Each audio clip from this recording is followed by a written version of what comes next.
Welcome to the OLR Shower Front Desk Assistant Training.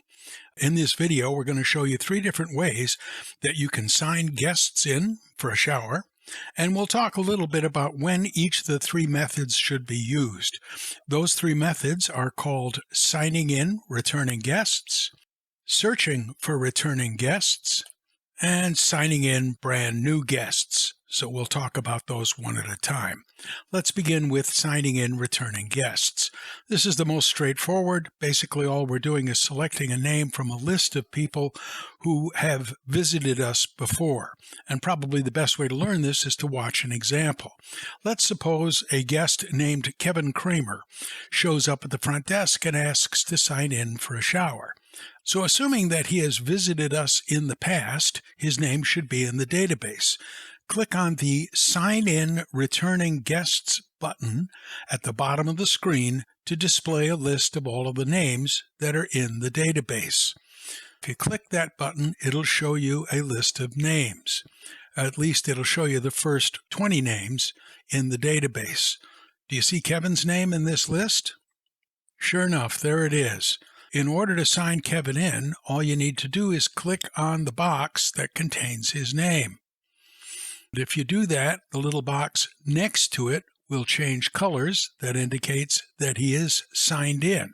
So Kevin is signed in, ready to take a shower. That means if you click on the shower status button at the bottom of the screen, you will see Kevin's name at the top of the queue.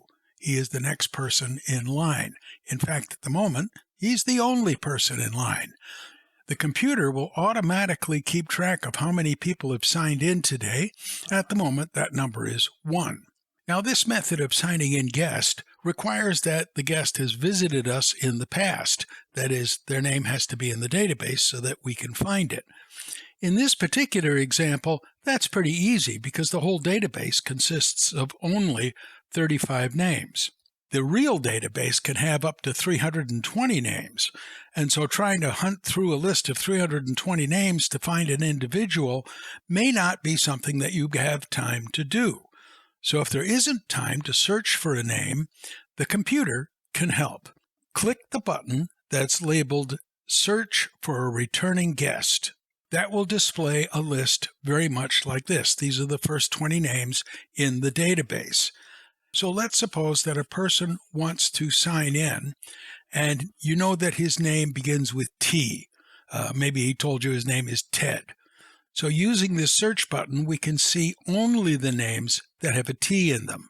So now names like Bill Hagerty has a T in it, Cindy Hyde Smith has a T in it, and so forth. Remember that the guest who wants to sign in said that his name was Ted. So let's see if we can narrow this list down a little bit further. Instead of just T, let's say that his name contains T-E in that order. Well, now we've really narrowed it down. In our entire database, there are only 4 names that contain the letters T-E in that order. And only one of them has the first name Ted. So if we click on the name Ted Cruz, we can sign him in. Clicking on Ted's name will bring up this page, which contains information about Ted Cruz. The first thing to point out is that Ted has been signed in. When you select a name as a result of a search, it will automatically sign that person in. There's also some additional information that we have about this person, like does he want to take a shower? Does he have a preferred shower? Does he have a language preference? We'll talk more about these options later on. For the moment, let's just make sure that Ted is signed in. By clicking on the Shower Status button, just as we did before, we can see that both Kevin and Ted are now signed in and are waiting for showers to become available. The computer is continuing to track how many people we've signed in today. So far, that number is 2. So we've learned 2 ways that we can sign in guests. If we can find a person's name in the database, we can use the Sign In Returning Guests button, or if you'd rather have the computer search for it, you can use the Search for a Returning Guest button. They both have the same result. It's just a question of which one's easier for you to use. The requirement for both methods is that the guest's name must already be in the database. That is, they visited us at some point in the past. But what if somebody's name is not in the database? What if they're visiting us for the very first time? In that case, we can add new names to the database by clicking this button that says Sign in New Guests. That'll take you to a page that looks very much like this one. On this page, you're going to enter the guest's first name and last name. If you click on the box that says Click to Enter First Name, an input box will turn up where you can type the first name. Let's suppose that name is JD. When you click on OK, we'll have JD's first name in the database. The last name can be entered in much the same way.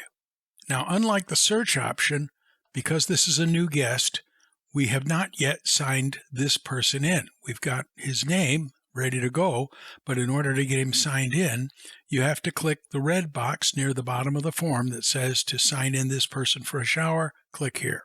The guest's name will be added to the database, and when you go to the shower status screen, there are now 3 people that are waiting for a shower, and the guest count will have been automatically updated. Also notice that the number of names in the database, which was 35 before, is now 36, because we've just added JD's name to the list. So that's really all there is to signing guests in. We've learned 3 different ways to sign guests in for a shower and explained when each one is easiest to use, whether it's signing in a returning guest, searching for a returning guest, or signing in new guests.